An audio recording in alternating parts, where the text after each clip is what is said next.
everybody. This is Diane, one half of the Real Housewives of Alaska. And this is Marnell. And I really do have to say that I swear I don't hate men. I mean, like, some of my best friends are men. I'm totally calling BS on that because you are the reason we watch Assassination Nation, and you are the reason we're watching this movie tonight. And full disclosure, I actually got, like, on Assassination Nation's IMDb page, like, down below, it has, like, other recommended movies kind of in this category. And that's actually where I got Promising Young Woman. Oh. So maybe I need to stop, like, following that rabbit hole. Well, I'm going to say that this is the reason that dating is scary. This movie, like, tripped all of my triggers around being single and 50 and trying to figure out how to meet people. Not just meet people in general, but meet people in the middle of a pandemic. Dating is scary. So being a woman is scary. It is. I quite agree. Yeah. I mean, it is getting better, and actually I don't know. This movie was made last year. But it was written before #MeToo movement. I don't think the Me Too movement has made things that much better. It's brought things to light, and it's made people kind of check themselves, reverse things. And I have a kind of a funny example of that we'll talk about later on. All right. So give me your rating. It's your turn to go first tonight. So I preface my rating by saying that we intentionally choose movies that we enjoy. That's why there are so many 5s. Although every now and then we choose a movie where we're like, huh. Yeah. So I gave this a 5.0 Nice Guys. Very good. Well, you and I are totally in line because I gave it 5 stunning revenge fantasies out of 5. It was totally another 5 for me. And, maybe that means that I have some inner anger that I need to work out against men. Perhaps. It's not even anger at men. It's disappointment in society. There was a lot more work in this movie, and we will definitely talk about it because you and I have talked about some issues that sort of surround this movie. And were kind of featured in the movie, if you know what you were looking for. So we'll get into it. This is going to be a long podcast. Either that or it'll be really short because we'll both be like, yep, I'm right there with you. For everything. Yep. All right, so I have a few numbers. I did not get a sense of the budget, but the box office was $8.7 million, which they sounded fairly happy about, so I'm assuming this was a relatively low-budget film. I do think that this probably is a film that was completely derailed by COVID because it was released January 25th, 2020 at the Sundance Film Festival. Mm-hmm. So I feel like it probably would have gotten better theatrical views and better theatrical reception.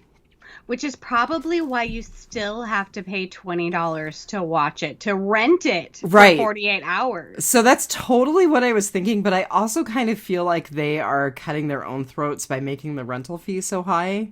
Yeah. In fact, I just got a message from Steve from Aim for the Head because we've been kind of talking back and forth about the film. And I said, have you seen it yet? And he said, no, $20 is a little steep for me.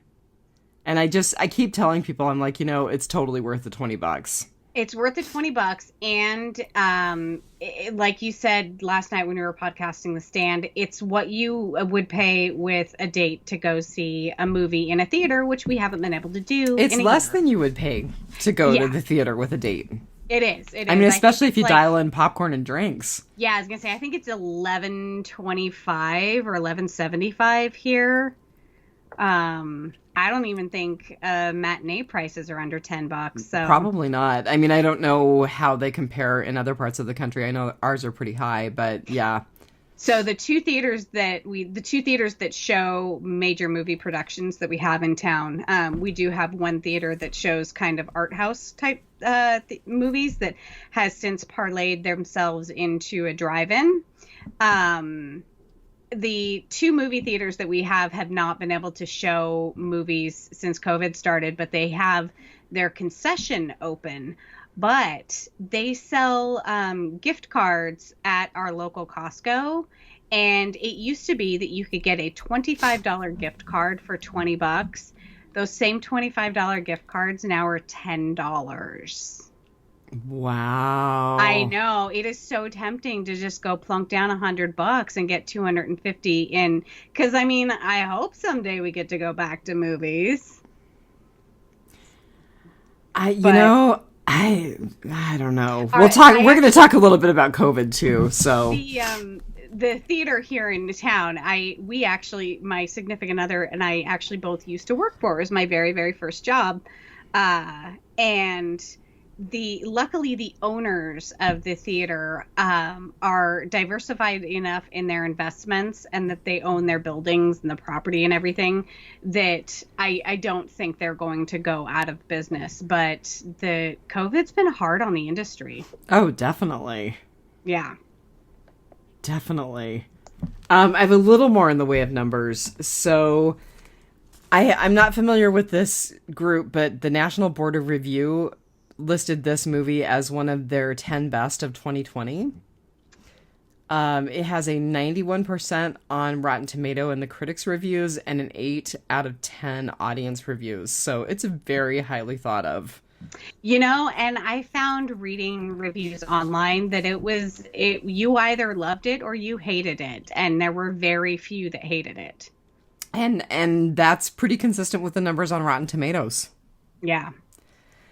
So the title, A Promising Young Woman. So, obviously it's Nina, it's Cassie, but the other thing that I was thinking of is that it is literally every young woman who has been derailed by bullshit like this. I had a Brock Turner moment. I was going to say, did you read the trivia for the movie? No.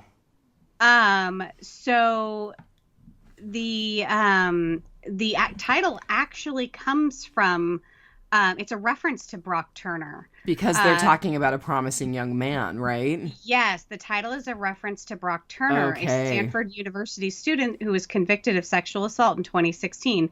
Despite his conviction, he was referred to some as a quote-unquote promising young man. Ugh. Agreed. I don't know if you remember that case, but the young men who came across Brock Turner while he was in the process of assaulting that young woman were completely traumatized. Yeah. Like weeping and throwing up, traumatized. Yeah. Yeah. So, yeah, fuck your feelings. We're going to earn our F-bombs in this one. Brock Turner can rot. Yeah, and the fact that he got a slap on the wrist. Right, he was in jail for like 3 months? Yeah, and wasn't that after running from the law? Like, didn't he wind up in Mexico with his mommy? I don't remember. I'm pretty sure they had to go on a fugitive hunt for him. I could be thinking about some other... I don't think so. I'm looking it up. I was totally doing the same thing. Yeah, I mean, he basically... Yeah. He got off lightly because he's white and rich. Oh, you know what? I am actually thinking of the kid who killed, I think, like 3 people drunk driving. And it was one of those where, like, he was going to get off on probation or something stupid. Like, he they didn't like I don't even think he had bail or anything like that. It was just like, oh, he's a promising young man who made a dumb mistake, and we'll sort everything out at trial and blah blah blah. Well, he wound up going on the run. I can't even remember his name, but he wound up going on the run with his mother. Bleached his hair, hid out in Mexico. And it was a few years ago when they kind of had a revival of America's Most Wanted on, I can't remember if it was like Apple TV or something like that. And they actually found him because of America's Most Wanted. Huh. But yeah, he wasn't rape, but he did kill 3 people because of drunk driving. And, he was a promising young man. Right. Okay, Brock Turner, update real quick. As of 2019, Brock Turner is living a, quote, simple life. He is currently operating at Tark Incorporated as an entry-level job employee. The company is a manufacturer of cooling technology for medical appliances where he makes $12 an hour. According to some insider reports, he still resides with his lovely parents and drives his 2008 Chrysler Pacifica. Yeah, I don't care. Yeah. I don't really care. Fuck that guy. Yeah, totally fuck that guy. All right. Yeah, this movie made me really angry. I love this movie, but it made me really angry. Go figure, right? Yeah, I was going to say it's supposed to. Right. Even the cold and dead inside, has all kinds of feelings about this movie, which is why she chose it. Right. So it was written, produced, and directed by a woman named Emerald Fennel, and it is her feature directorial debut. However, also Margot Robbie is one of the producers. Right. It was actually done on Margot Robbie's personal production company, Lucky Chap Entertainment. When they were casting for this role, everyone was like, well, of course it's going to be Margot Robbie. She totally fits the role. And so I guess it was kind of controversial that they cast Carrie Mulligan, but I think she did an amazing job. She was perfect. She was perfect for that role. Yeah, I think if we'd have had Margot Robbie, I think too many of us would have saw Harley Quinn. Right. And I mean, I have to say there were parts where it was kind of chaotic and violent where I was like, this has a little bit of a Birds of Prey feel. I can see this. I never did make it through Birds of Prey because it wasn't nearly as good as Suicide Squad. But, but it kind of had that chaotic Harley Quinn kind of feel to it. Right. So Emerald Fennel is an English actress, author, screenwriter, producer, and director. She is known for The Danish Girl, which had Eddie Redmayne in it. She was in Call the Midwife. She was in The Crown. She was also known as the showrunner for season 2 of Killing Eve. Mm-hmm. Writer, producer, showrunner. Yep. And she is supposed to be collaborating with Andrew Lloyd Webber on Cinderella, which is theoretically going to open in May of this year in London. Now, do I think it's going to? I really don't think it's going to, but yeah. Yeah. So her directorial debut was actually in 2018 with a short called Careful How You Go. Isn't that the name of the book that Cassie is reading? Yep. Okay.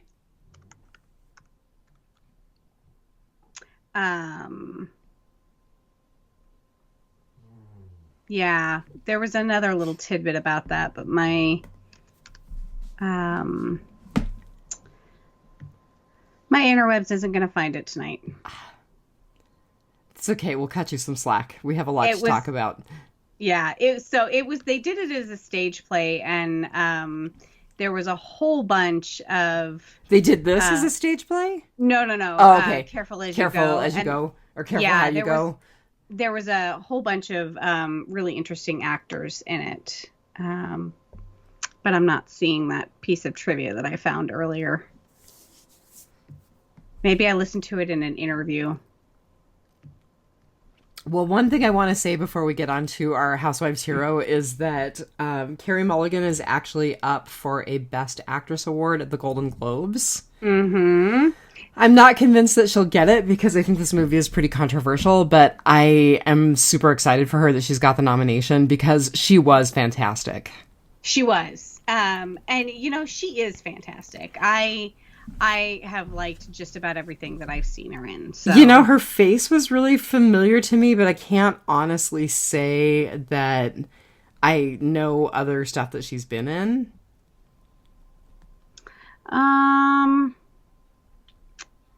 Never Let Me Go. She was in the sequel. The she's 2010. Also British. Interesting. Yes. I watched an interview with her today. She was in the 2010 sequel to Wall Street. She was Winnie Gecko, Gordon Gekko's daughter. Ah, okay. Yeah, I feel like I've seen her in a lot more. Oh, The Great Gatsby. She has a super distinctive face. Did she play Daisy in Gatsby? Oh no, where'd it go? Oh yes, Daisy Buchanan. Yep. Oh, so she was in a movie called Suffragette that is supposed to be very, very good. I actually have had that recommended to me by a patient. Probably a movie that we need to watch at some point.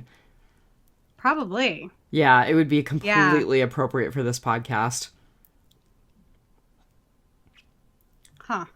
I'm looking through to see if there's anything else that I recognize. She was in... Oh, no, I never mind. I was going to say I recognize that, but I don't. She was in Pride and Prejudice with Keira Knightley, which of course I remember. And she was in Bleak House, which I believe had Gillian Anderson in it. Yeah, I didn't watch Pride and Prejudice. Yeah, it did have Gillian Anderson in it.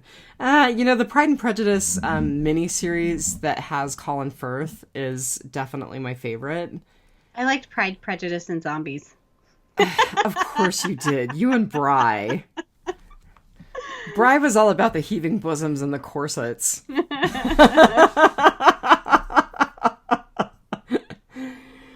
All right, so let's talk about our hero.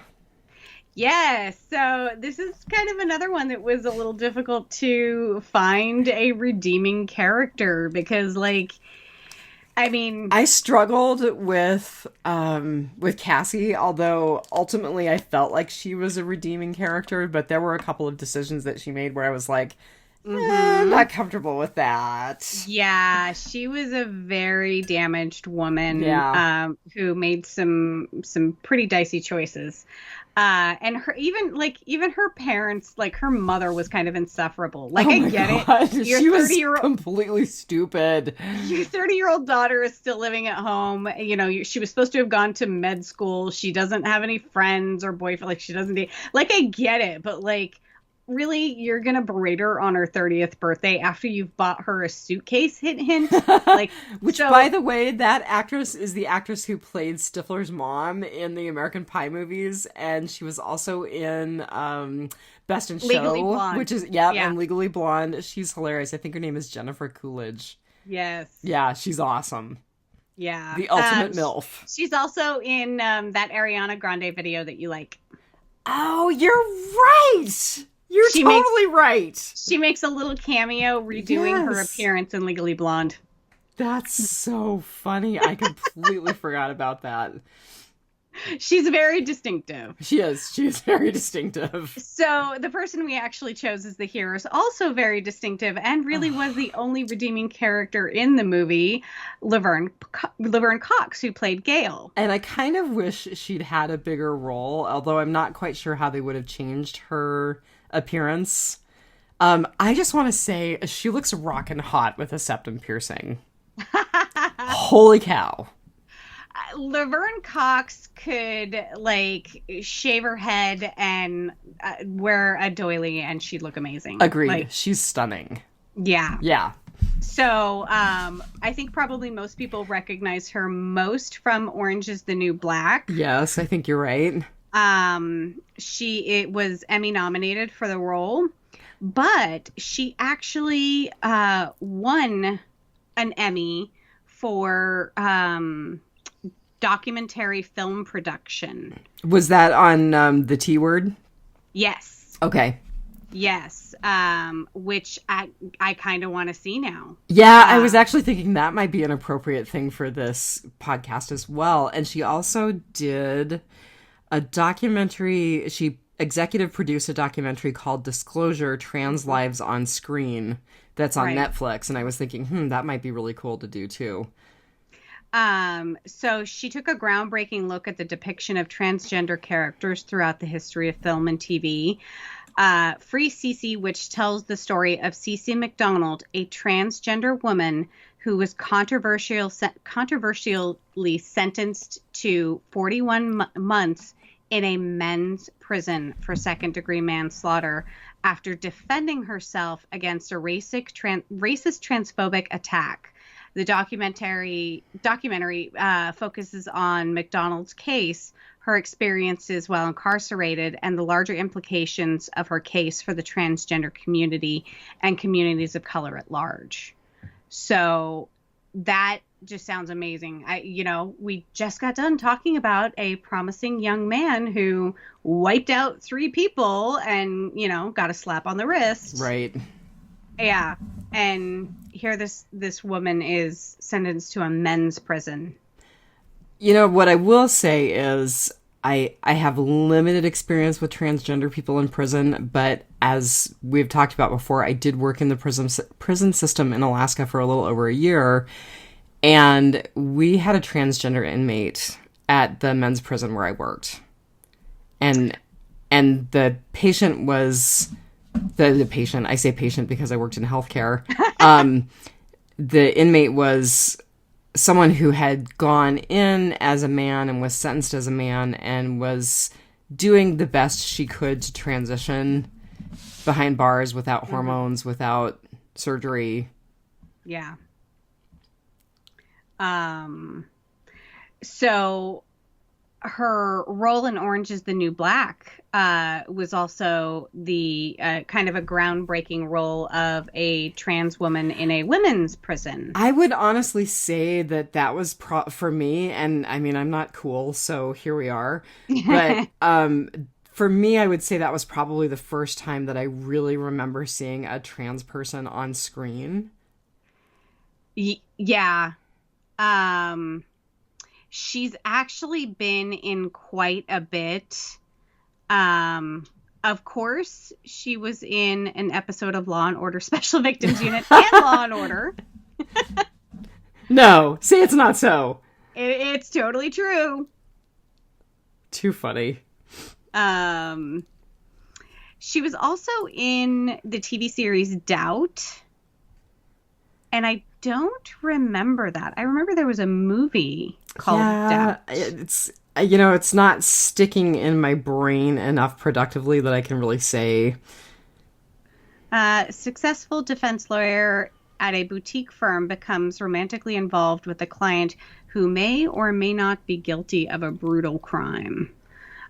She had a reoccurring role in it. So, but no, of course, the thing I most know her from is, of course, Orange is the New Black, but also Taylor Swift's video, You Need to Calm Down. Yes, which is, I mean, how much I love Tay-Tay.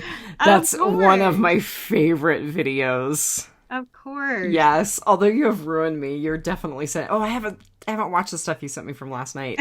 It's okay, it was late. But yeah, you're definitely ruining me. Although I was on a Hamilton binge again today, so... She was in a movie that has actually been on my list. I believe it is a Netflix original called Bad Hair. Oh, huh. So it's around the production of wigs and weaves for women of color. Oh, how interesting. And there was like a whole kind of oh God, the guy who directed Get Out. Jordan Peele. Yes, there's like the movie that he did with the horror movie. There was a very horror movie twist in Bad Hair where, because the hair comes from women who are exploited, the hair is cursed. Uh, And of course, it's a play on Beyonce's Becky with the good hair, so bad hair. And so, I mean, a horror movie where the hair is the villain, haunted hair. Like, I have to watch that at some point. So that's on the list. She was in that. She's coming up in a number of episodes of a television show called Inventing Anna. A journalist with a lot to prove investigates the case of Anna Delvey, an Instagram legendary German heiress who stole the hearts of New York's social scene and stole their money as well. That sounds interesting. Huh. She is fascinating. She does all sorts of cool stuff. She is. And so there were some interesting things in her IMDb trivia. One of the things that I don't know why this one hit me, but so she grew up in Alabama. Mm-hmm. And she's spoken in many interviews about bullying and lack of support she received from both peers and teachers as a child in Alabama. Her third grade teacher warned her mother that she was sick and would end up in New Orleans wearing a dress if we don't get him into therapy right away. Oh. Did it also say on IMDb that her first suicide attempt was at the age of 11? No. Yeah. As an adult, in her capacity as an LGBT activist, she lectured at many universities, including New Orleans and Tulane, where she did indeed wear a dress. Say that 5 times fast. And I thought it was interesting. She has a twin brother. I did not know that. Yes, and he actually played pre-transition Sophia in Orange is the New Black. Orange is the New Black. Yeah. So I just love her. I think she's amazing. One of the reasons why I chose her to be the housewife's hero, other than her kind of just being the only redeeming character in the movie. I did want to say about her, and I thought this was super interesting. So she actually got her first degree from the Alabama School of Fine Arts. She started doing some study, at Indiana University in Bloomington, and then transferred to Marymount Manhattan College in New York, where she switched from dancing to acting. During her first season of Orange is the New Black, she was actually still appearing at a restaurant on the Lower East Side as a drag queen. Wow. Yeah. So she does have a podcast on Apple Podcasts. Does she really? Mm-hmm. What's it called? It's called The Laverne Cox Show. Oh. And I have not been listening to many podcasts, but I'm going to have to add that. On Instagram, the advertisement for the show, it looks like, focuses on fat phobia and diet culture with Virgie Tovar. Huh. Well, I'm going to add it, even though I've been really god-awful about listening to podcasts lately. Oh, it's brand new. Yeah, and so the advertisement before that, the Laverne Cox Show, Dating Over 40 with Damona Hoffman. Shut up! Just shut up! I'm just saying, if you're going to start with an episode. Oh, I don't think I have anything else to say except, oh my God, she's just so beautiful. Her Instagram is amazing. She's got some amazing pictures of herself in some really great dresses and some lingerie. I fell in love with her as Sophia Bursette, so I did too. I'm gonna have to add her Instagram as well. At Laverne Cox, and same thing for Twitter at Laverne Cox.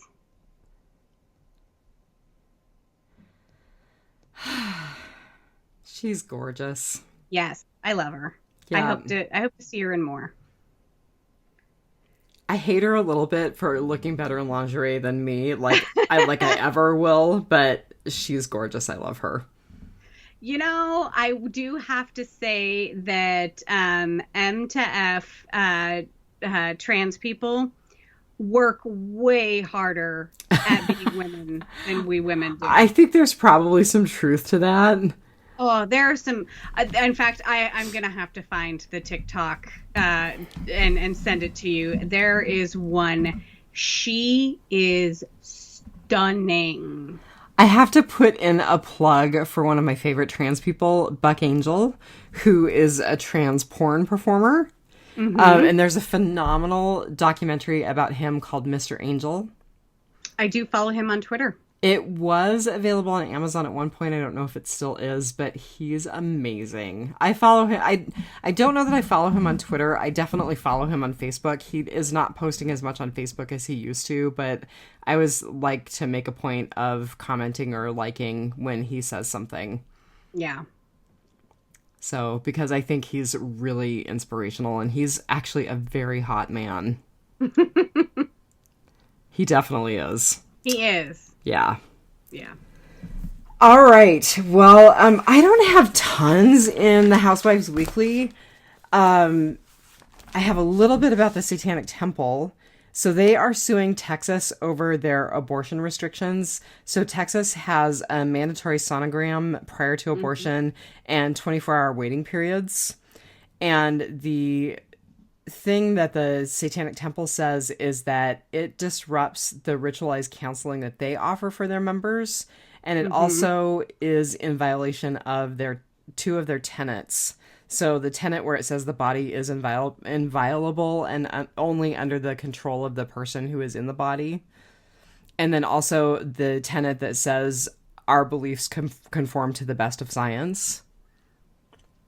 So, at first I was like, oh, that's kind of weak to say that it disrupts the ritualized counseling for members. But then when they said that it goes against the two tenets, I was like, okay, that's less weak.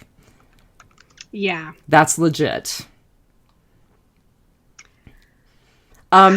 The only other thing that I wanted to say is that COVID is still a thing, people. So we hit 500,000 deaths in the U.S. as of today. There have been over 28 million cases in the U.S. I just read a thing about an ICU nurse, ER nurse. I think she was an ICU nurse who ended up getting a double lung transplant. And and prior to her double lung transplant and prior to her COVID infection, this was a young, healthy woman who was a runner. And she ended up getting a double lung transplant because they felt that was the only way that they were going to save her life. Wow. Yeah. So COVID is still a thing, people. I got an invitation on Facebook today from somebody who was like, come over, hang at my house next Saturday. There's going to be a whole bunch of us there. And I was like, okay, well, I'm trying to be really careful. So what's the COVID status of these people? What's the vaccination status of these people? Oh, well, I don't know. We've been getting together and we're all fine. And I was like, well, I think I need to bow out because even though I'm vaccinated, still have to be really careful. So sorry. Yeah. Maybe when the pandemic has burned out a little bit further, but not right now. The other half's parents were talking about coming up for a visit. And oh my God, they've got to be old enough that they're extremely high risk. They are. They're going to wait until they're vaccinated. But one of the points that I think should be made is we aren't vaccinated. We're not going to be vaccinated anytime soon. Right. Because, well, actually, the other half is in a significant risk group. So he could get vaccinated sooner. And actually, with your asthma, you probably could too. The state of Alaska actually just deemed the IT people who were keeping the Department of Health operating as first responders because we refresh, our computers are on a refresh cycle of every 4 years, and they try to do them a quarter at a time so that we don't end up with a giant bill every 4 years. So, we do 250 computers this year, 250 next year. So they actually have to get those computers put an image on them, put all the software and everything, and then they take them to the locations. They shipped them to the locations and go to the locations because, of course, Alaska is enormous and very rural. So when they deploy the computers, they have to migrate the profiles of the worker who get from one computer to the other. And so they have to be in office hands-on. So they are now deemed first responders. So yeah, he will be eligible for the next round of vaccines. Good. And I mean, really theoretically, again, with your respiratory disease, you should be as well. So yeah.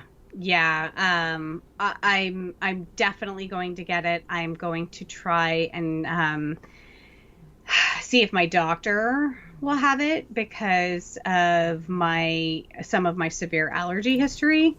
It's not going to keep me from getting it. I'm definitely getting it. I advocate for getting it, but I'm a little scared. I know what it's like. I know what anaphylaxis is like. It's scary. So it's going to be one of those things where like I'm going to feel a little bit weird after I get it. I'm going to be like, okay, it's just your anxiety. Stop it. Right. So we actually had someone who had a, quote, vaccine reaction on Friday, and this person has a history of a fairly insignificant tachycardia. And basically, when the person who went over and did the triage saw her, the woman was sitting there counting her own pulse, like obsessing about her pulse. And I was like, you know what? It's Friday afternoon. I am only the only provider in the clinic, and I am busy. She can go to the emergency room. Don't be that woman. I'm pretty good at keeping myself calm because don't be that woman. I know that when I am in an acute asthma attack that panicking only makes it worse. So I actually kind of do, like, it's like the calmer I get, the worse I am. So yeah, COVID's still a thing. Wear your masks, wash your hands, get vaccinated when you're eligible. Yeah. Social distance, no going to stitching bitches. Right, which is exactly what this invitation was. Yep. And I was like, no, I'll just stay home, thank you. I'll stay home and do my hair and do my makeup. It's all good.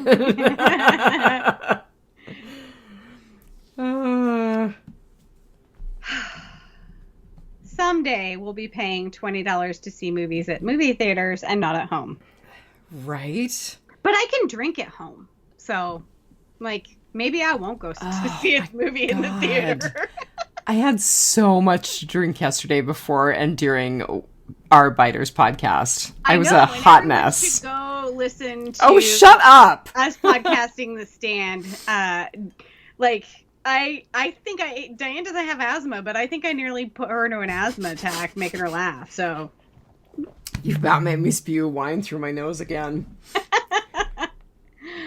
Oh, I did that to Phil just before we podcasted Showgirls the other day. We weren't filming at the time, and the conversation was more private than us talking about Showgirls. So I won't repeat what I said, but I think I made whatever he was drinking come out his nose. I think he's probably sorry that he wasn't recording for another mic drop. So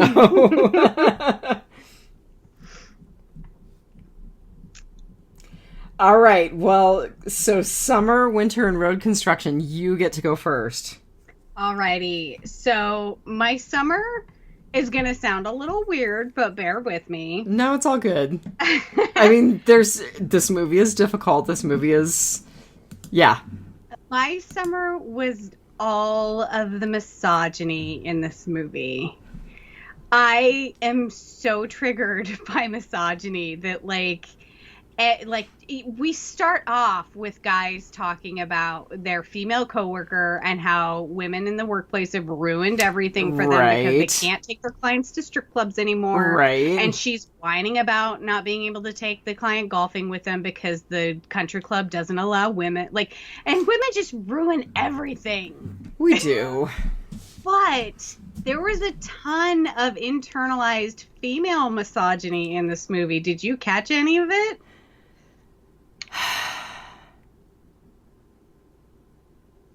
Well, I definitely felt like Madison had internalized misogyny. Yep. Probably Mom did as well.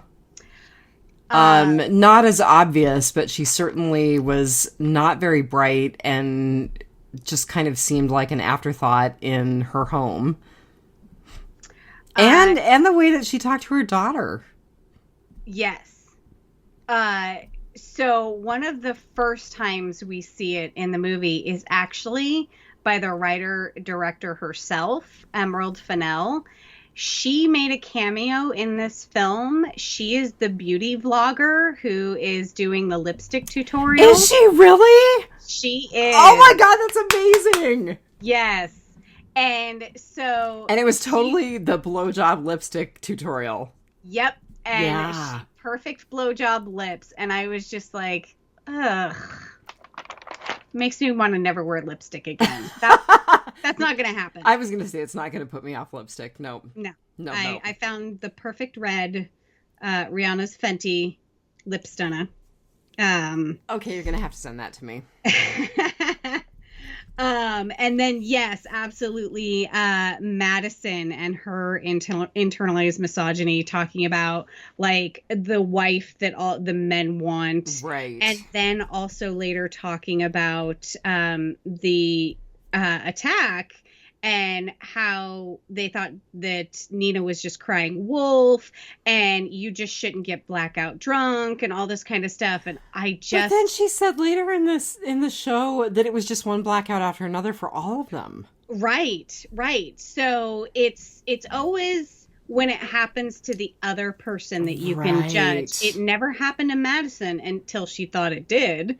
But like, you know, she was so very judgmental. And I said we were going to talk about how you kind of have to flip the script on people. And, you know, we teach young women, young girls, how not to get raped. You know, like... Right. We don't teach men not to rape. Right. I mean, I know that we've talked about that. I know that's kind of I mean, not you and I in particular, but culturally we've talked about it. I know that's kind of a trope at this point, but it's really true. I mean, we don't talk to men about don't be a rapist. We talk to women about don't wear the short skirt, don't walk alone, make sure that you have your mace. Your drink. You know, always carry your drink with you so that it can't be roofied. Yep. Yeah. And even more subtly than that, girls mature faster than boys. So girls are held accountable at an earlier age because boys will be boys and they just mature later. Okay, that is an incredibly good observation. Yeah, and we don't understand the misogyny that we install in our children and ourselves. We're kind of brainwashed by the society. And I stumbled across I don't know how I wind up on mom TikTok, but I did. I wound up on lesbian mom TikTok. As in moms who are lesbians or mothers of lesbians? Moms who are lesbians. Okay. I also wound up on gay dad father TikTok too. So I don't know. My algorithm is all over the maps. It's like LGBTQ, dog videos, kink talk. Like that is hilarious. So anyway, they do voiceover kind of challenges where it's like, tell me what parenting thing that you're teaching your kids that is controversial or whatever. And the woman said, my wife and I have 3 daughters, and we are teaching them that there is no such thing as virginity. Interesting.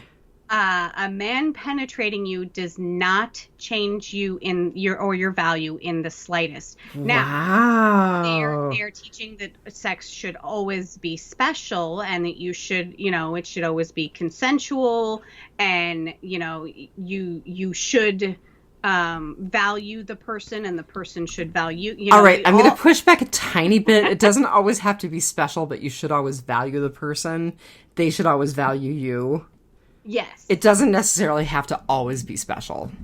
No, but just saying. Even when it's not, it kind of is. It should always be kind of intentional. I think now I think that's a much better word. I think it should always be intentional is a much better word. And I'm completely paraphrasing what she said, but she was trying to break that cycle of all of the onus is on women, like everything about women that makes us special is because of a man, or is for a man. And I know. So we have that internalized misogyny in society that we don't even realize that we have sometimes. And there is a privilege that comes along with being a man, like one of the challenges on TikTok is, ladies, what would you do if men disappeared from the planet for 24 hours? Do you know what the number one answer was? Probably like eat and not shave my legs. Nope, just 24 hours. Okay, I don't know.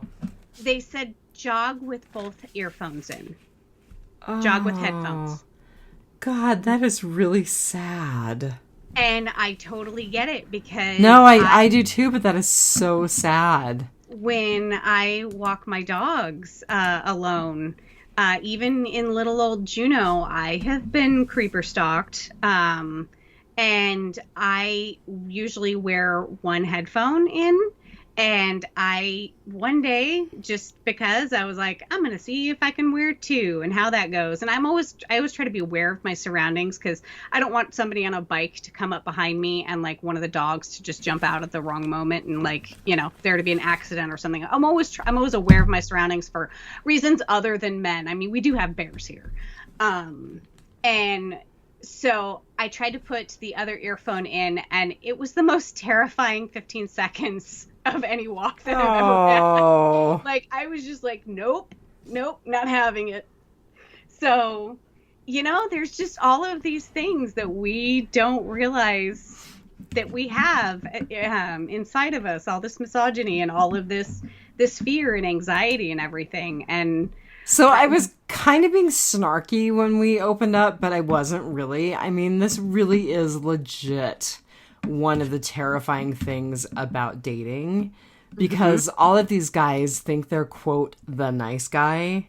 Yep. And really they're actually the dude who'd be like, you're so pretty, you're so drunk and compliant, Well, and I think that Adam Brody is the first guy we see, and I absolutely love him as an actor. He's so great. And he's actually his brother is the lead singer to Maroon 5. And so the family has... You had me at Maroon 5. He kind of looks like his brother. If you look close, he looks like him. So they intentionally actually cast all of the guys that she went out with to be kind of handsome guys. Handsome. They actually play nice characters. Like, they always play like the funny guy in the Office character.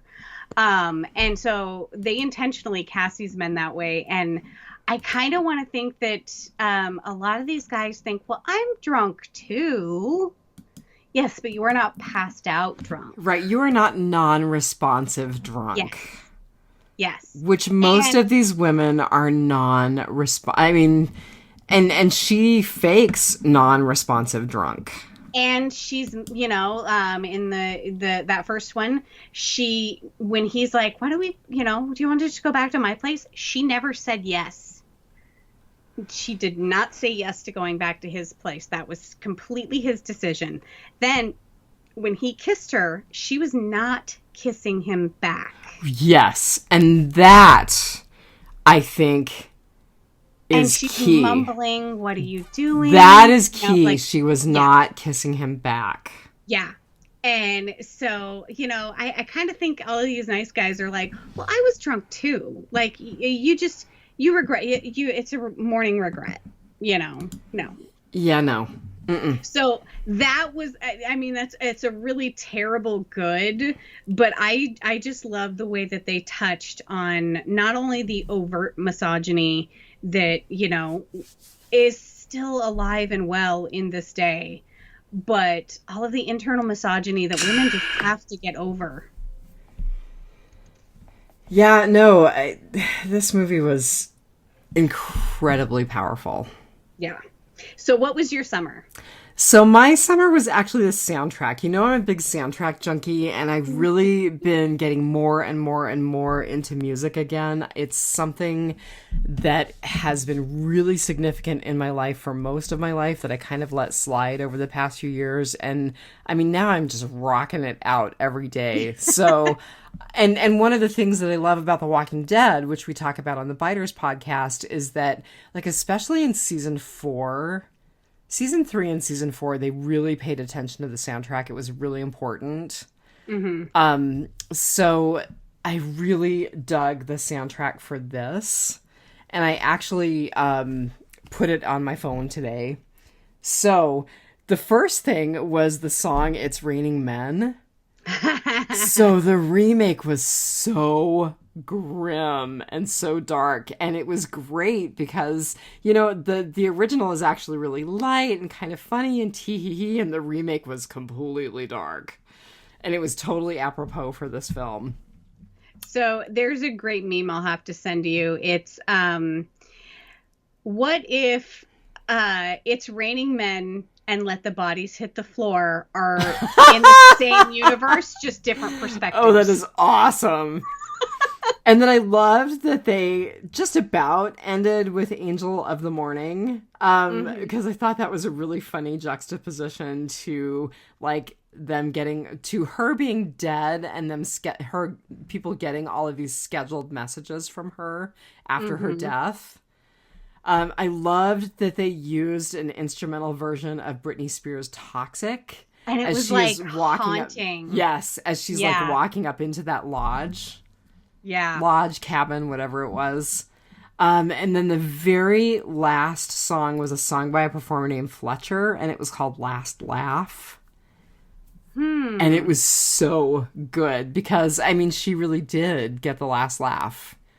She sent the video out. People got arrested. People finally had to take responsibility for their actions. Oh, yeah.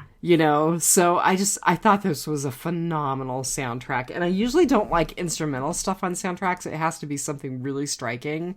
But the fact that Toxic was so striking, that the remake of it was so striking, when Emerald Fennel, when they cast Carrie Mulligan in the role of Cassie, Emerald Fennel actually sent Carrie Mulligan a soundtrack, a playlist of songs, and Toxic was on it twice. And so it was what's funny is if you watch interviews with Emerald, she talks about how she literally wrote this screenplay while she was listening to pop music, and she thinks pop music is very important to our culture, and that it, like, a lot of people kind of dismiss it because it's like supposed to be light and fun, and she's like, a lot of the pop actually has a darker message. And it's all the movie, and I told you we would talk about this, the movie is also kind of a play on how we treat women, and how, like, specifically how we treat pop stars. The scene where they're in the pharmacy, right, and they're doing the Paris Hilton song. Yes. So when Paris Hilton actually came out with that song, she was completely derided for it. She was dragged. And the thing that's funny is that, like, I've never heard it before. I obviously don't follow Paris Hilton. Good. It's not bad. Yeah, no, I was, yeah. And then there's like the scene where where Cassie is walking along humming it. Yeah. Yeah. It's not terrible. I've heard worse pop music. And, so we've talked a lot about Framing Britney Spears, the documentary about Britney Spears and how she was treated by the press and the paparazzi and you know, And her stand-up family. comedians and her family. And there was one late night host, and I cannot remember. It's the British guy. Anyway, it made the rounds. He started out his bit, you know, talking about Britney Spears, and everyone kind of laughed because they thought he was going to go into the whole, oh, she went crazy and shaved her head and attacked the paparazzi. And he was basically like, you know, this woman is struggling and it's not funny, you know? And so that kind of made the rounds on Twitter the other day again. And you and I just watched Amy, Right. for Amy Winehouse. Which was tragic. Yeah, which was tragic. And, you know, there's just, I was listening to QAnon Anonymous today, and they ended one of their I'm listening to an old episode. They ended one of their podcasts with Jay Leno making jokes about Monica Lewinsky.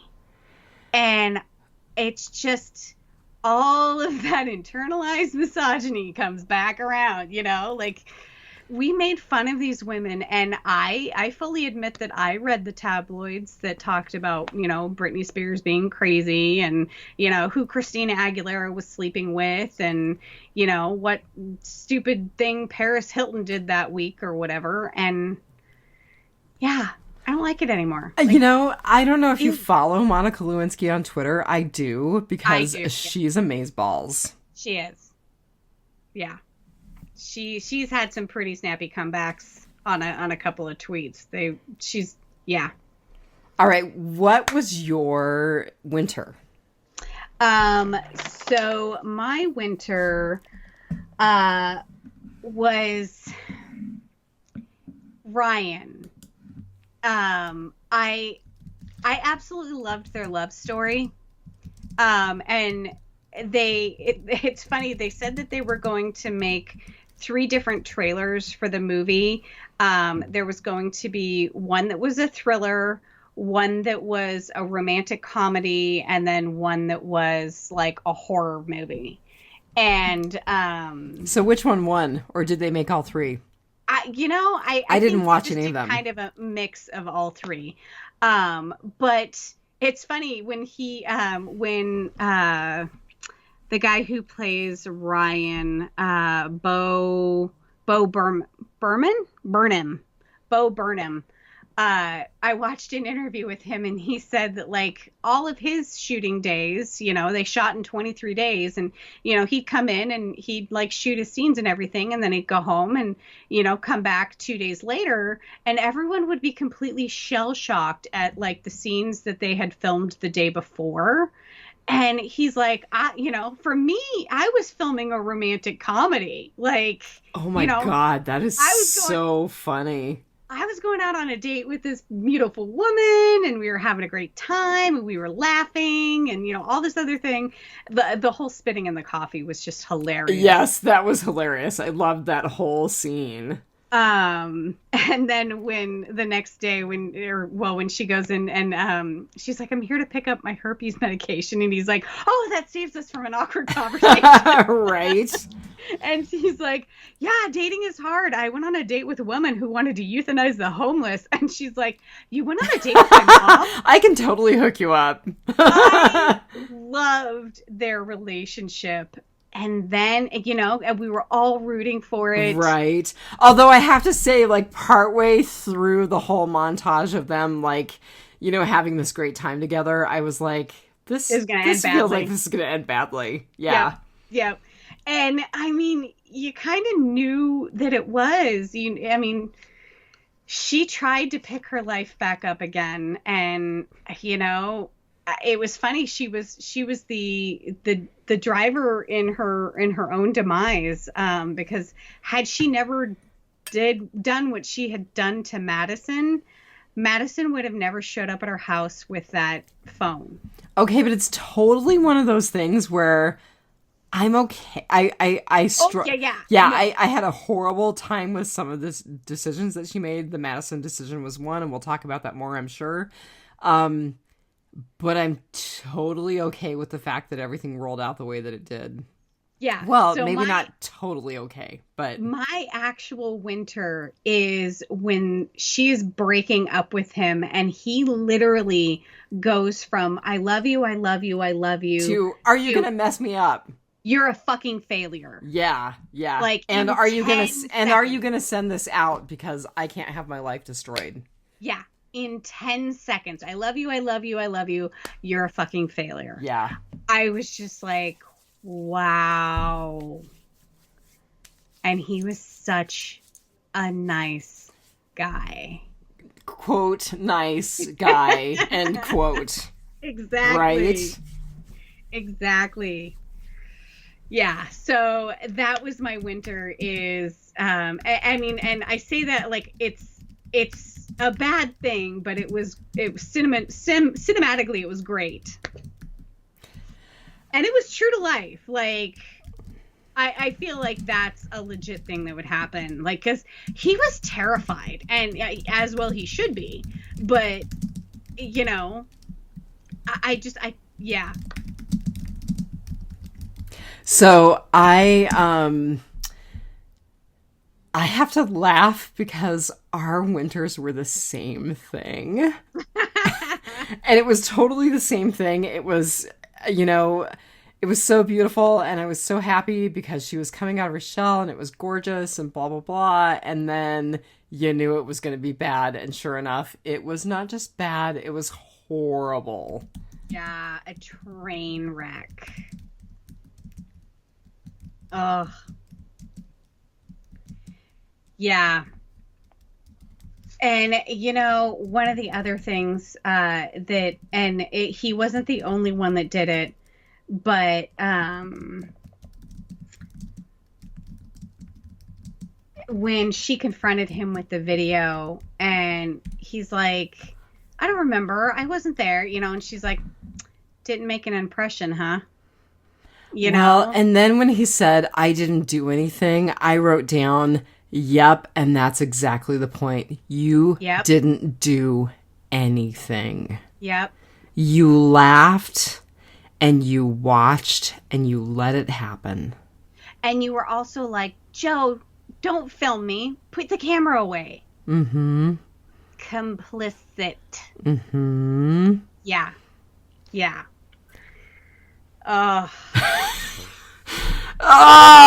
So, full disclosure to the listening audience, Marnell was like, I may have picked another movie that will make you hate men.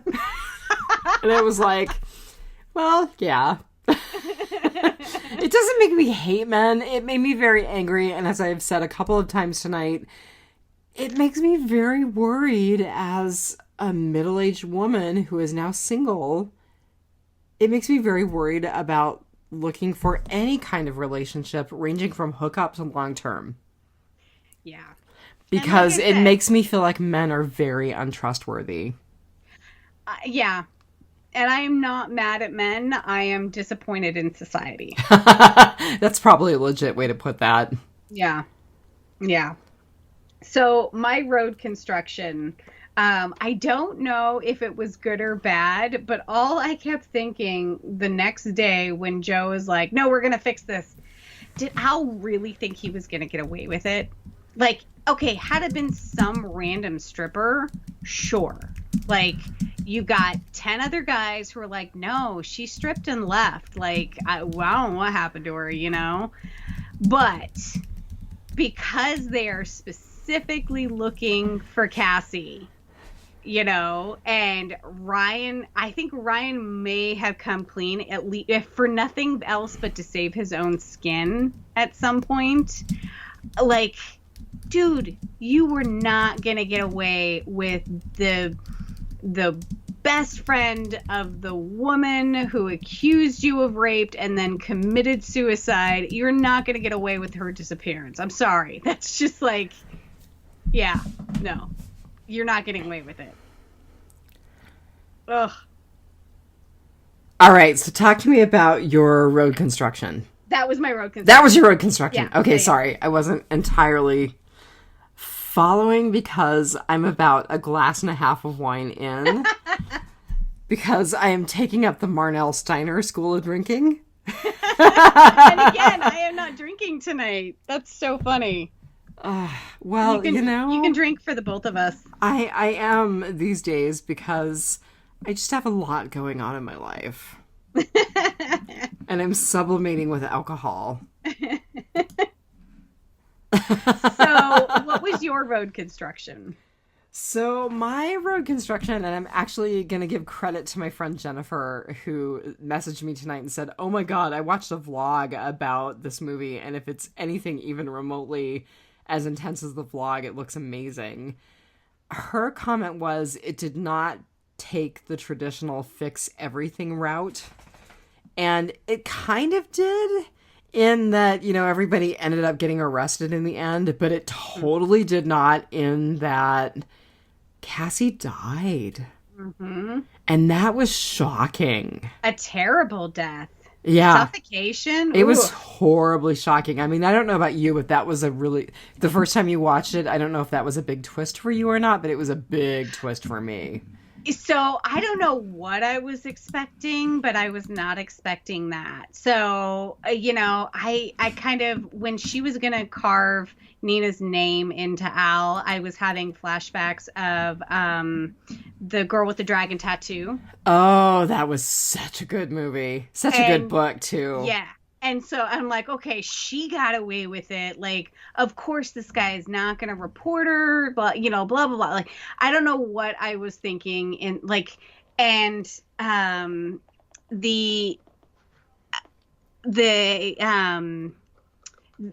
Emerald was asked if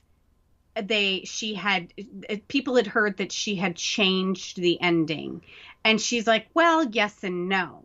She's like, in my head, Cassie wasn't, you know, she wasn't going to die. That's not the ending that I had in my head, but that is the one that I wrote because, what did she say? I actually screen printed it. Emerald talks about how there is a reason women don't resort to a physical violence because it doesn't end well.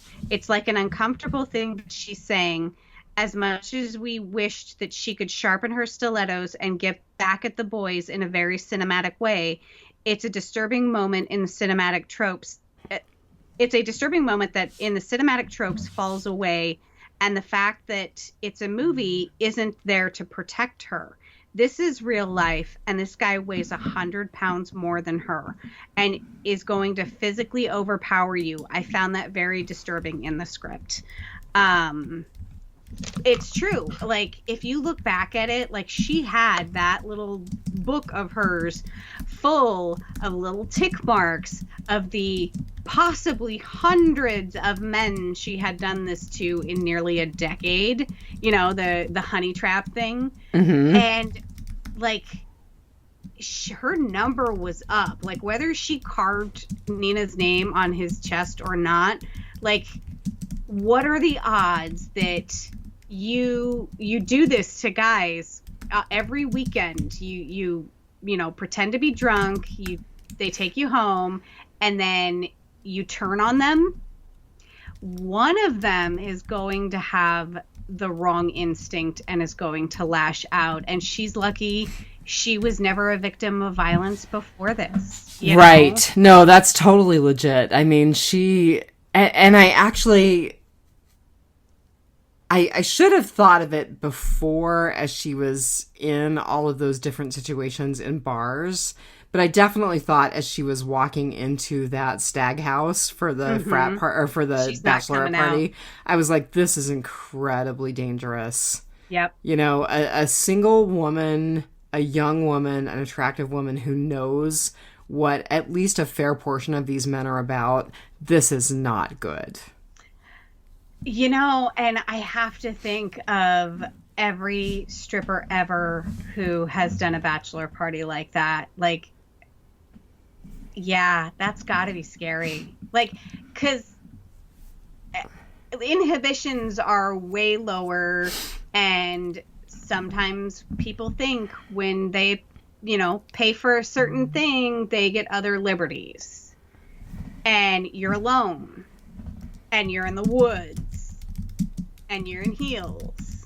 Like, I have to imagine that, like, a lot of strippers carry, like, mace and tasers and things like that, or at least have, like, a friend waiting out in the car or something. Yeah. No, I don't know where, I mean, she wasn't going to have the happy ending, but she did exact her revenge and, got to be with Nina.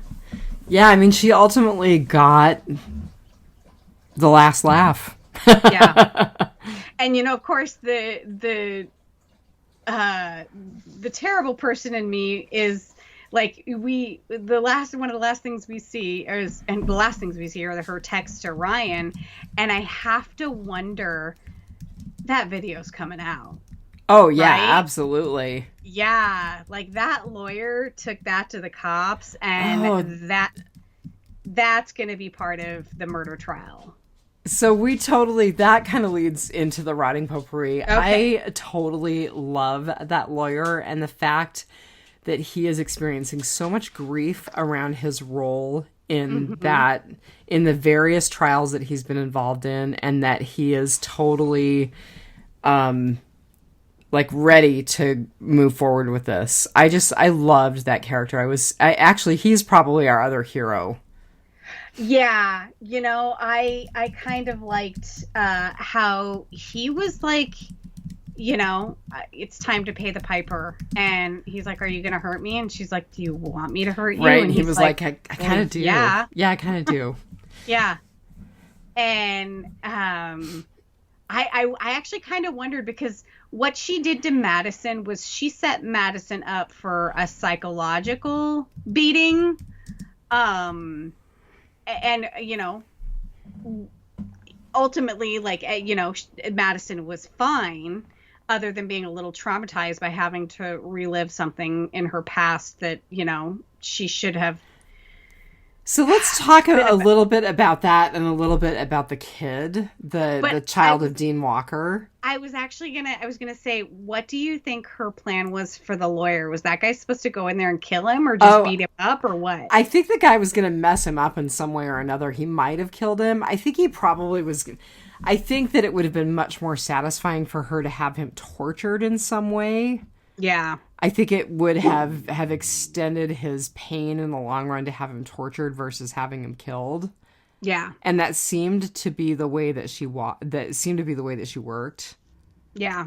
Because in the beginning, it was totally implied that she killed these men. That's what she did, was she went around and killed these men, because we see the ketchup going down her arm, and we all assume it's blood, after she's just confronted this guy. And then, of course, later on, we see that she actually just kind of messes with them and leaves.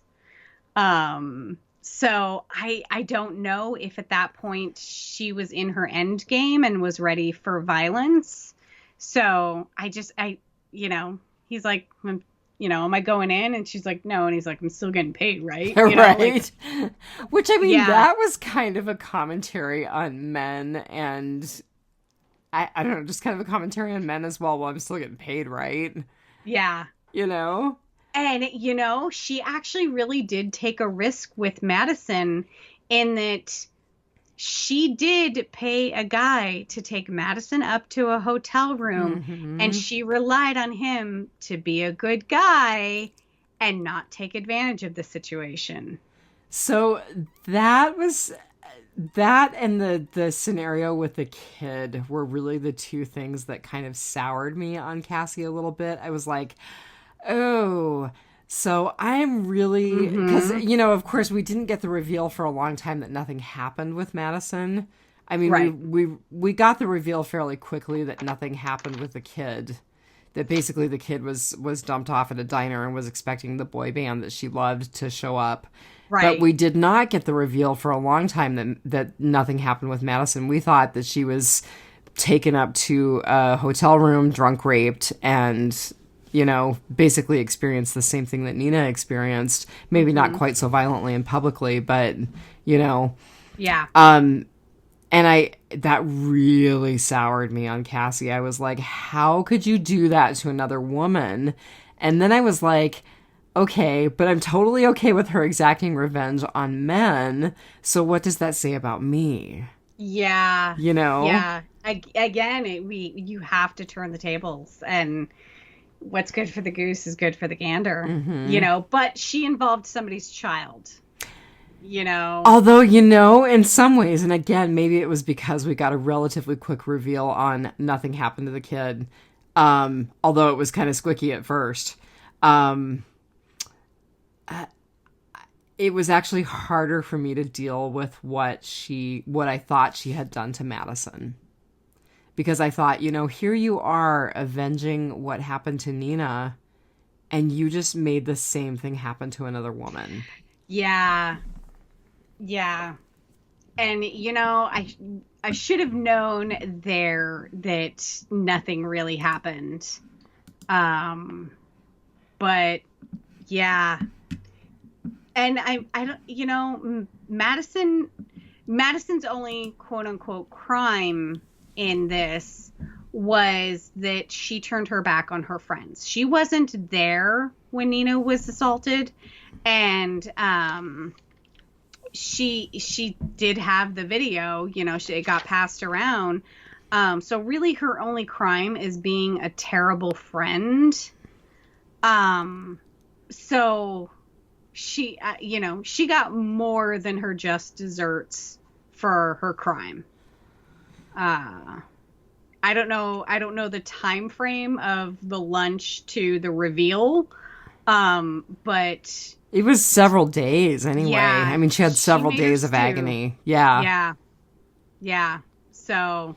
And she was the new mom of twins. So, she obviously had a lot of interpersonal stuff that could have potentially fallen apart as a result of that.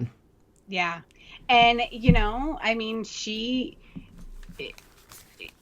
this was something in her past that, she probably really didn't give a second thought to very much. Like, okay, it happened and Nina's dead and what can you do about it? And now I have a career and a family and so she probably never really gave it a second thought. And now it kind of dredged it up and it was all put in perspective. This woman is scarred for life. Yeah. It was so funny because I thought I wrote, and I think it was when it was revealed that Ryan was on that videotape. Mm-hmm. I wrote, even if she survives this, she's not coming out of this intact. No. I mean, where do you go from there? So you don't, because she was at a point where she was healing and opening up to somebody and having a relationship with somebody. And I'm not saying that a romantic relationship is the end all be all, but our relationship to other humans is important. And at that point, prior to Ryan, the only relationship she had to another human was with Gail. Right. And, there was that happy family dinner and there was, Ryan and Cassie and Gail eating pizza in the coffee shop and laughing. She was opening up, even if it was in her tiny little circle. She was clawing back a little bit of happiness, and she had not just got permission, but basically been ordered by Nina's mom to move on. Right. Which I loved Molly Shannon as a cameo for that, by the way. Yeah. There were some good cameos in this movie. Mm-hmm. So I'm going to take us back to the beginning where the guys who are sexist jerks from that office are like, they put themselves in danger, girls like that. That's just asking for it. Mm-hmm. And my immediate response was, and here we are, I'm going to cuss, we never asked for it like that, motherfuckers. Yeah.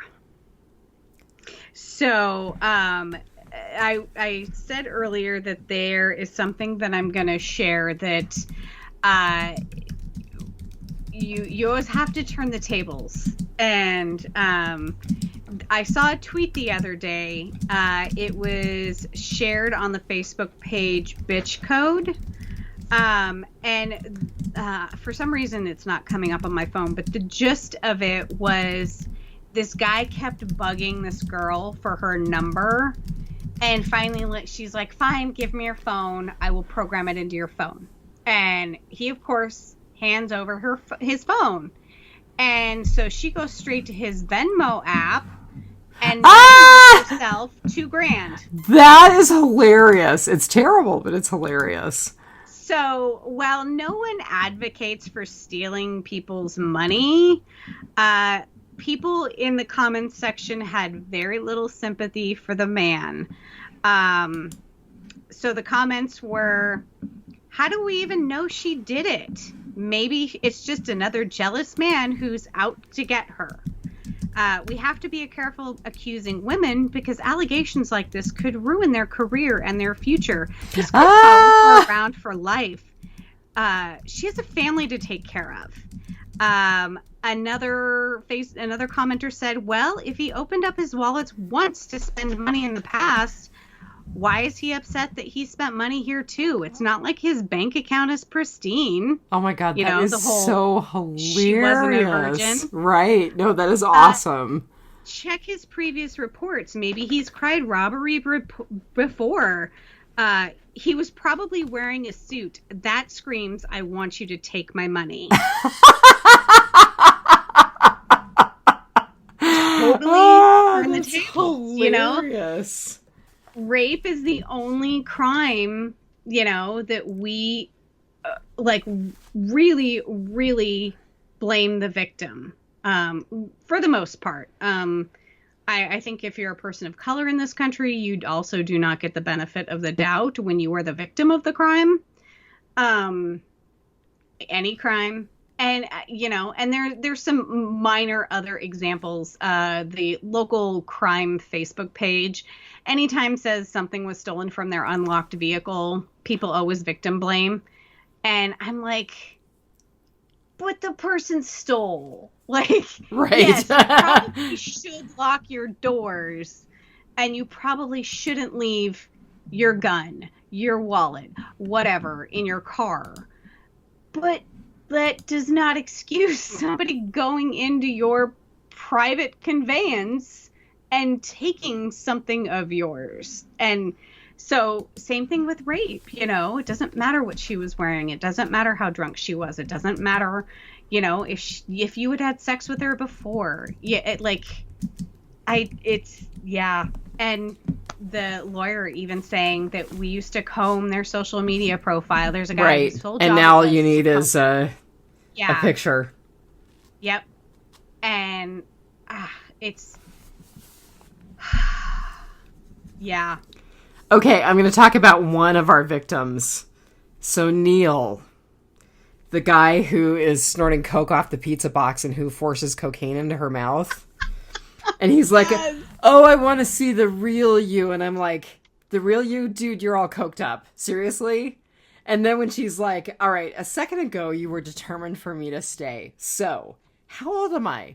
What are my hobbies? How long have I lived in the city? What's my name? Mm-hmm. And he was like, you can leave now. He was so squicky. Oh my goodness. For one, who just does blow? And not even on your first date. This is not a first date. You pick this woman up in a bar because she was plastered. And you're just going to sit there and just casually snort coke, and offer her, that's I don't know, third date material. Oh, so it's good to know, Marnell, that you save coke for the third date. Well, I'm just I guess, if you're going to be open like that, but I don't know, keep your substance abuse issues to yourself for cracking me up. A little while. You're totally cracking but me his up. whole, women are so much prettier without makeup. Why do you I know. wear all that? Your freckles. Oh, men don't like you that. You do not want to see that bullshit. You want to see me made up with the heels. And you know what? With the hair. I like doing that crap for myself. I put on makeup today. I didn't have no place to go. Well, you've seen it. I've been totally doing the makeup and hair thing for the last several weeks. And You know, it makes me feel better. Like, Yes. even on days that are weekend days where I am not going anywhere, I'm like, if I do my hair and my makeup, I feel better. And It's guess what? nothing about the asshole who says he wants to Yeah. see my freckles and he really doesn't. Yeah, you haven't earned to see my freckles. Right? There you go. I don't care what you like. I like this. There you go. I always go back to TikTok. There was a great TikTok the other day, and it was a skit that a woman did where she was playing the female side and the guy side, and she was doing the whole women are I don't like makeup. You shouldn't wear makeup. And she's like, basically, God, I can't even remember how it went, but like basically it was like, oh, I'm fine with makeup. I just want to control that part of you. And by the way, you completely rock your cat eye. I wish I had cat eye skills like you do. Did you see that video I posted of the Scottish guy putting on the... Oh God, that must have been hilarious. Yes. And then his gross little butterfly kisses on her nose. And I love how she's like, I feel sick. And did you notice that whenever they brought her a drink, like the guy poured her that ginormous glass of kumquat liqueur, which sounds disgusting. Right. And was like a pink that does not exist in nature. She like put her lips to it. Same thing with the water. She is very adept at not getting roofied. So I had to give it to her on that one. And then, of course, she roofies all the guys at the bachelor party. I thought that was kind of funny. Pretty hilarious. Yeah. It was. Yeah.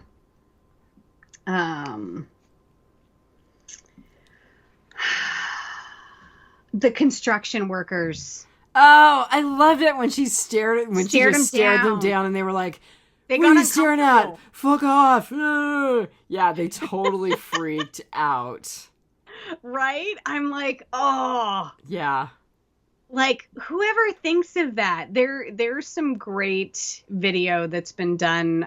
There was a woman who basically kind of wore a hidden body cam and just like walked through the streets of New Jersey or New York or wherever she was, and just the gross things that people yell and comment and follow her, and and I'm like, I really wonder, of course this is Hollywood. What would happen in real life if you like just stood across the street and just stared? Like, I really hope they would have the same reaction where they would get uncomfortable. Mm-hmm. Yeah, I loved it.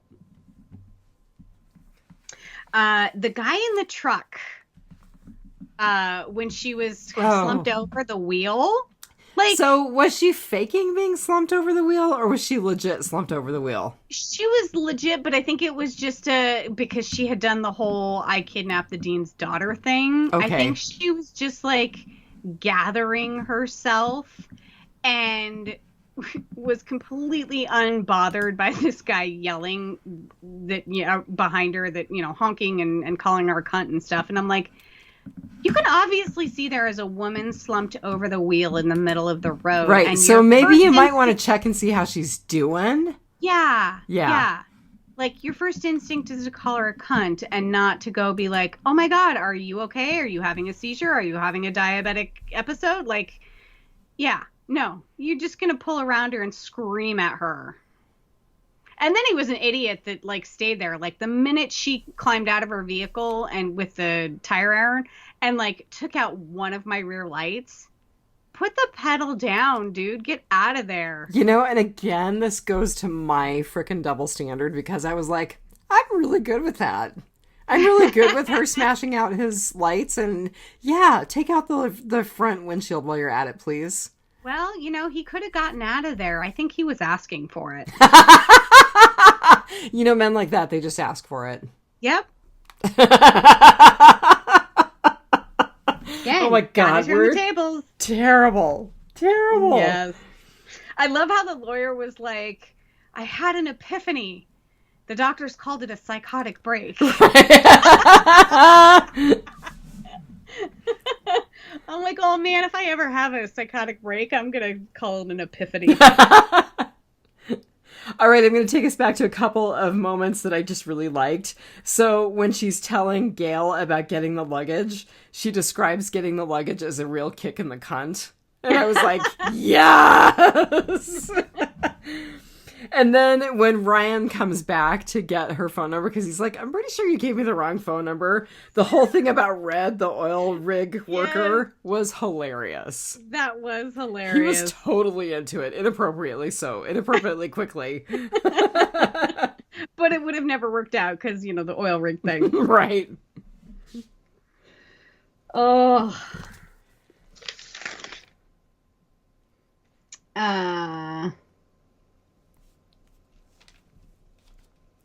Yeah, I had a ton written down, but I think we have gone through pretty much most of it. It's funny, like I have my whole like, did Al really think he was going to get away with it?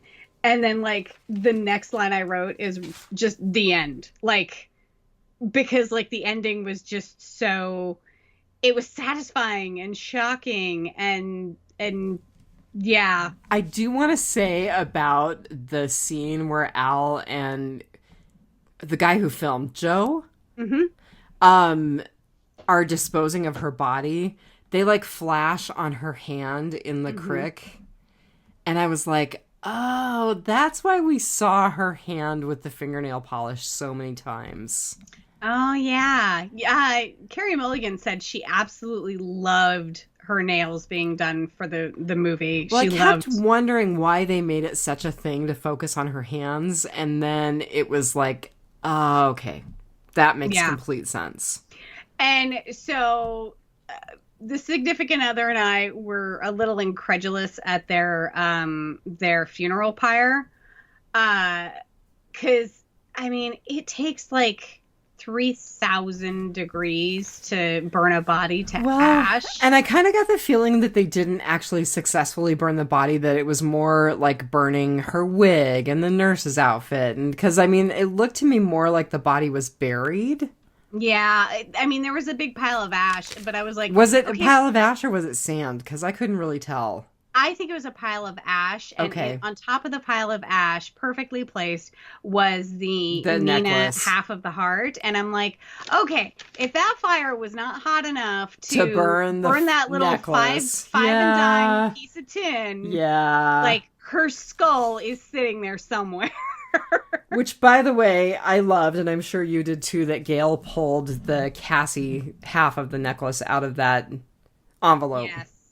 Yeah. That was a really great goodbye. Yeah. Agreed. Yeah. And, you know,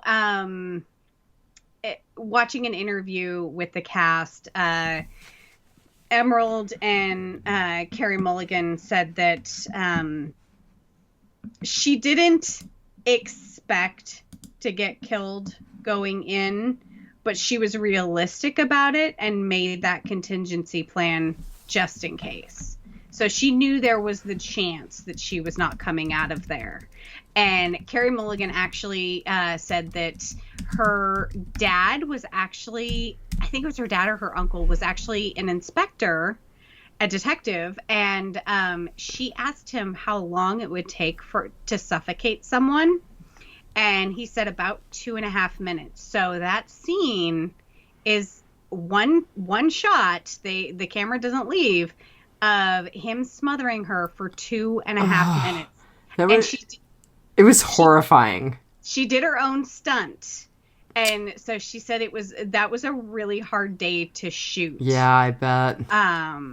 Because there are absolutely risks in, you know, if he just, you know, because he literally had his knee on that pillow, and if he'd slipped and like crushed her windpipe or whatever because she's struggling, so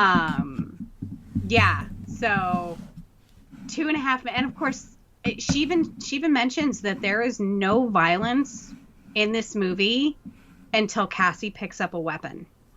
Cassie instigated the violence. Yeah. Aside from the violence that was the rape to begin with. Right. And did you notice I didn't actually notice this on my first watch through. I read it on IMDb, and I tried to make note on my second watch through.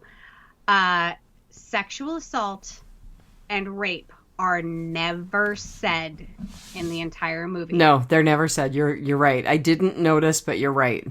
Yeah. The closest that they came, because they kept saying he had sex with her when she was blackout drunk, which is rape. Well, and even in my notes, and I'm going to be honest, I'm a 50-year-old woman who's been a healthcare worker for a million years. I did rape awareness training. I did sexual assault nurse examiner training. I had a hard time writing rape in my notes, which tells you tremendous things about internalized misogyny and acculturation and just kind of how we have been educated as women to think about sex assault, rape, date rape. Mm-hmm. And my head always goes back to my job. Because I'm Department of Public Health, we actually get a federal grant for rape prevention. And it is the Rape Prevention and Sexual Assault Education Grant. But we have a tendency, because that's a mouthful, we have a tendency to shorten to the rape grant. Names of our grant. It's the rape grant. Yeah. Yeah. And it's so weird to say out loud outside of my division. So like when I'm talking to somebody in our finance division and I say like the rape grant, it always catches people off guard. And I'm like, oh, I'm sorry, our rape prevention and sexual assault awareness grant.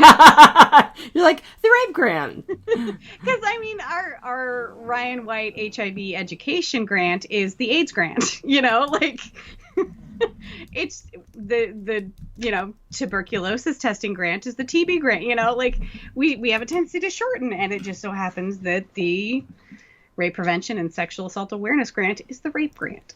And it's so I don't even think I wrote rape in my notes. I think I wrote assault a couple of times. Yeah. A couple of other things, and I know that we're running long, but this was such a good movie. So I love it when she's talking with Molly Shannon with Nina's mom, and Nina's mom says, "Oh, come on, you can't fix it. Don't be a child, Cassie." And then I also love when Ryan sees her coming out of the club with that guy. Like, he runs into her and he's like, my schedule cleared. What are you doing here? Yeah. And that guy was even like, oh, you're the psycho Jerry took home. He knew she was out there, and he was still like, yeah, I'm going to take this drunk chick home. And I'm going to make her walk the 1.2 miles because I don't want to pay surge prices to Uber. Right. And then he runs away. He literally runs away like a child and was like, why do you guys have to ruin everything? Well, and I mean, seriously, at that point, of course, not realizing that Ryan was a monster, I was like, why doesn't she just explain? Why doesn't she just tell him the truth? Right. And of course, I don't know, would she have? I'm not sure. It obviously would have ruined the plot of the film had the character done that. I think when she went to his apartment, like the next day or the next week or whatever it was, I think that's probably what I would have been like, look, I had this traumatic thing happen in my background, and my outlet is to scare the hell out of men. You're right. I will totally scare the hell out of the racist on the 8th floor if you want me to. But I'm really being a ninja avenger, and I just want to traumatize these men so they never do anything like that again. Right. Yeah. So there's a lot of articles online that talk about the color schemes that were used in the movie and the significance of those. And if you pay very, very close attention, anytime Cassie if there's danger nearby, you see the color red. Oh. So, yeah. So, like, she'll be sitting in a red booth, or she'll be wearing red shoes, or when Ryan comes back to ask her out, there are cups that are lined up on the wall that were not there previously in the coffee shop, and they're red cups. Oh, interesting. So yeah, anytime that there is danger nearby, there's red, but they kind of associate Cassie with pink and white and these kind of drab colors, unless she is in her darker moments when she is dressing up to go out, or when she went into the dean's office was green, because green is kind of like, you kind of get that queasy, uneasy feeling, and we associate green with that. Oh, that's funny, because I associate green with healing, but that's just me. Well, it's not just me. It actually is a color that's associated with healing, but okay. The little emoji guy, the sick emoji guy on your phone. Yeah, I mean, that's like green. pukey green as opposed to like green.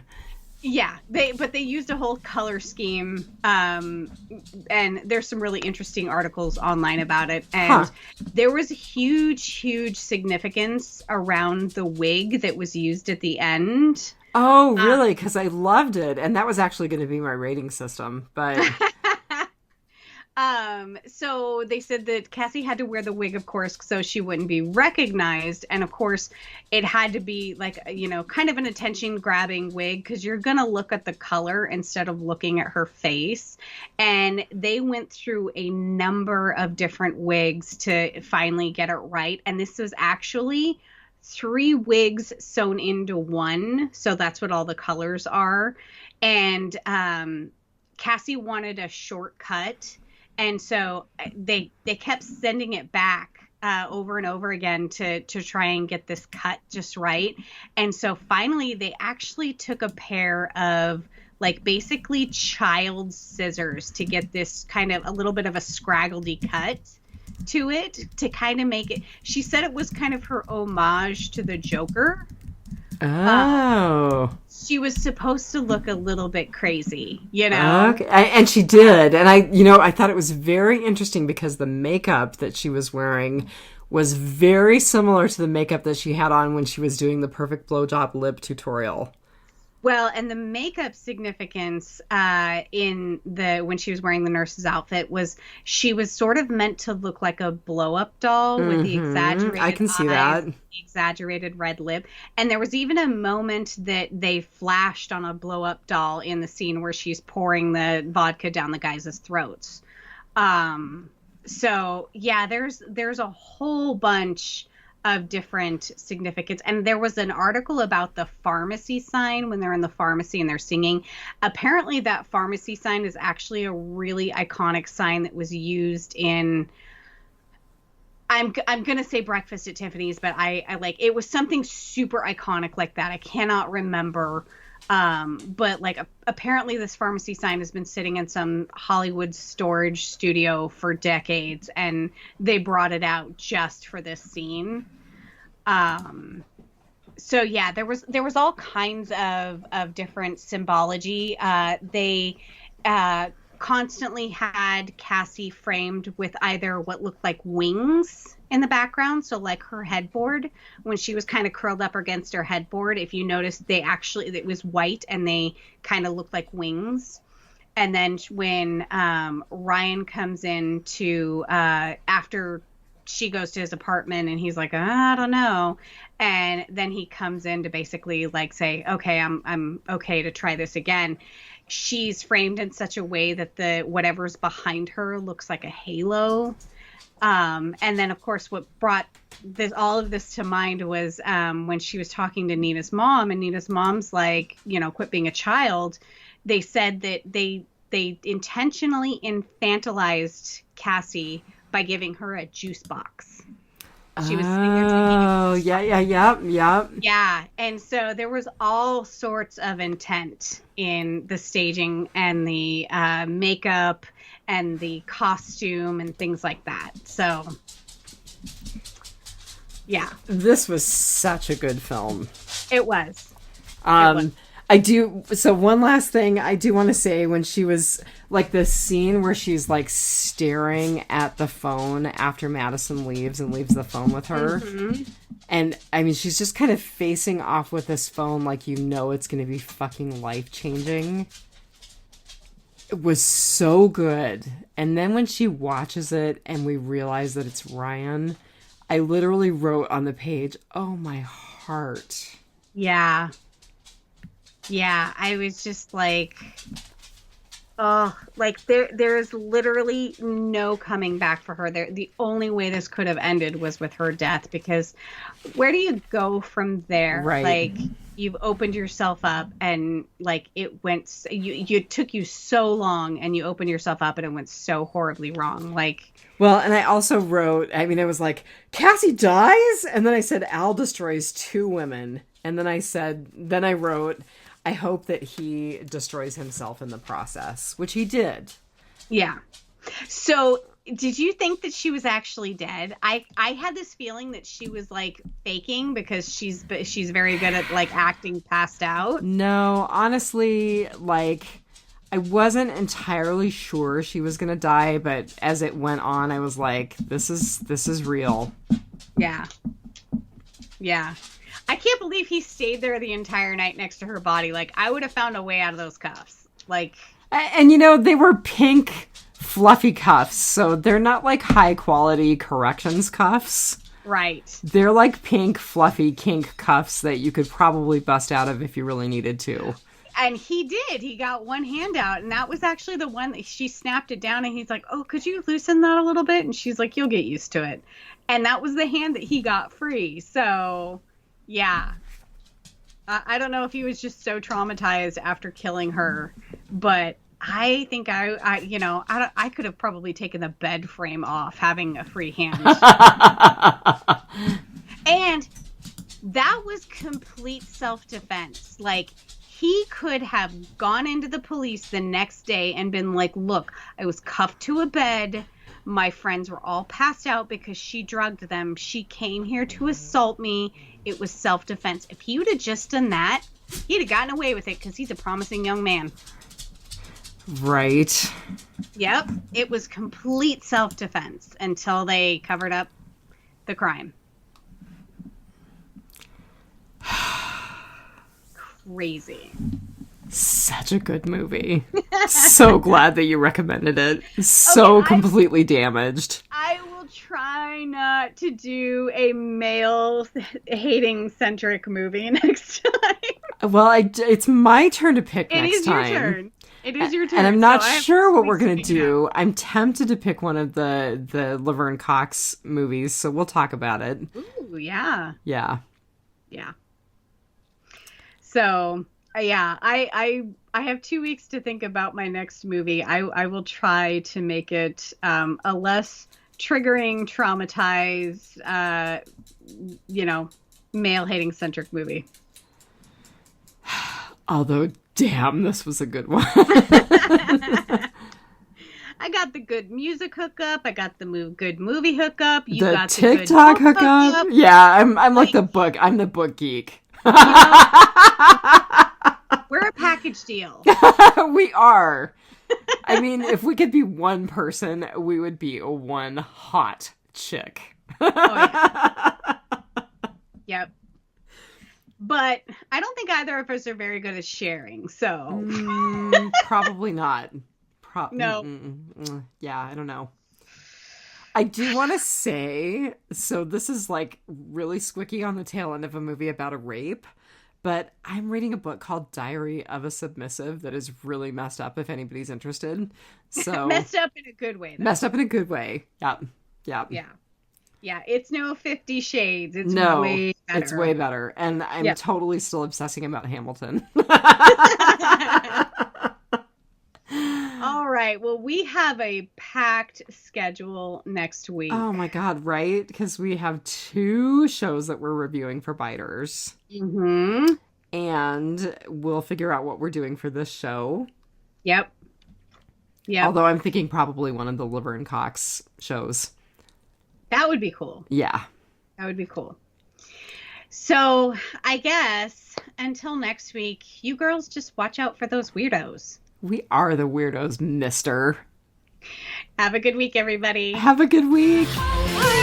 Bye.